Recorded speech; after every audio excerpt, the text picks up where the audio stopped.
We live in a world where it's so easy to measure our worth against others. Whether it's social media, Instagram, Facebook, YouTube, or maybe it's in the workplace, we can spend a lot of time wondering if we're good enough, if we're smart enough, or if we're attractive enough. You're so insecure that you're trying to achieve material status to keep up with something to make yourself feel better about your insecurity. Having something to aspire to is amazing. The right thing to aspire to. We feel lonely when our friends start dating. We feel worse about our bodies when we're around others. We've been conditioned to base our self-worth on how others see us, not how we see ourselves. This is our biggest challenge. We've been conditioned to base our self-worth on how others see us, not how we see ourselves. You don't have to hang out with people you don't like. There's a pro-life tip for everybody. You don't have to. One of the things that is a massive indication that you're hanging out with the wrong group of people is that you don't feel comfortable being yourself. The second you try to be somebody else or you feel like a chameleon just to fit in, you are trying to fit in with the wrong group. Relationships only work when you can be the real you. People thrive on energy. That's what drives connection. You're with people that make you wither and hide and feel insecure. You are with the wrong people. If it's hard to be around people, you're with the wrong group of people. When relationships work, they work because they click, and the reason why they click is because you can be the real you. They don't make you feel inferior. You're making yourself feel inferior by hanging out with people and pretending you're not yourself. So every time you're hanging out with a group of people and you act like a chameleon, you're actually invalidating yourself because your own actions are telling you you're not good enough to just be yourself around these people. Like, people second guess themselves beforehand and after, and that's where all the energy goes. They're beating themselves up. It's a game of insecurity versus self-esteem. Mm-hmm. This is one big game of that. No matter how many different cartoons or platforms or ways I package the story, it's very, very, very important for people to understand the way they think about themselves is an uncomfortable variable to what's going to happen. The first thing I think you need to understand is that these people that you're comparing yourself to, you don't really know very well. You know, and what that means is that you see their shiny outside, but you don't see the reality of their life.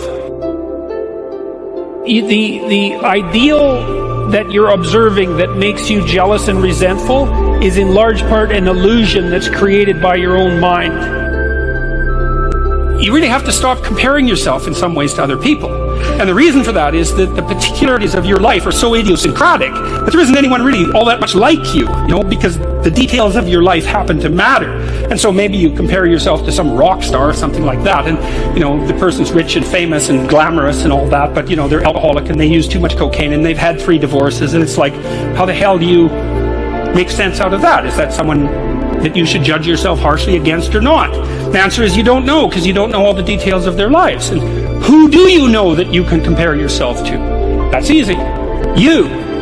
Yesterday. So here's a good goal. It's something like, well, aim high. And I really mean that. It's like, and we'll talk about that a little bit too. Aim high, but use as your control yourself. It's like, so your goal is to make today some tiny increment better than yesterday. And you can use better, you can define better yourself. This doesn't have to be some imposition of external morality. You know where you're weak and insufficient and where you could improve. Think, okay, well, this is what I'm like yesterday. If I did this little thing, things would be just an increment better. Don't compare yourself to other people. A lot of our discouragement in life comes from we compare ourselves to other persons. It's like, oh, well, I'm starting my art and my craft and my views and the work I'm trying to do, but look at how far else someone else is. Look at how beautiful their art, or how big their business is, or how many following they have. And we get discouraged because we're starting small and they've already achieved so much, and we're comparing our beginning to what they've already achieved after years or decades of achieving what they've achieved. And do not compare yourself to other people. Instead, ask, am I following my truth? Am I working diligently towards what is important to me? Am I on my own path?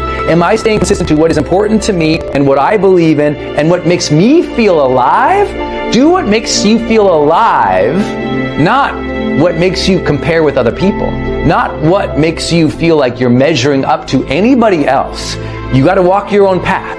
A ton of times discouragement really comes from, it's not that we failed at something, it's we truly know in our deepest part of our life, our soul, we know we're on the wrong path.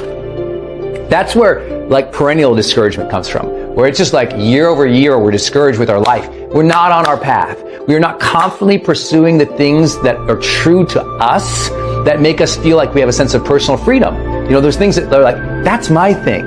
I'm doing this because I want to do this. I intrinsically feel like it aligns with my values, my hopes, my dreams. It's my thing. Because when you're doing your thing, you don't get as discouraged. When you're doing something and comparing it side by side to other people over and over, what you really do is you're blending your thing with theirs, and you're living a conforming life, not a free life. And when you're living a conforming life, there's always discouragement there. When you're living a free life, there's an openness and optimism. Even if you're struggling, there's this openness and optimism because you're like, you know what? I'm doing my own thing, and that brings me alive.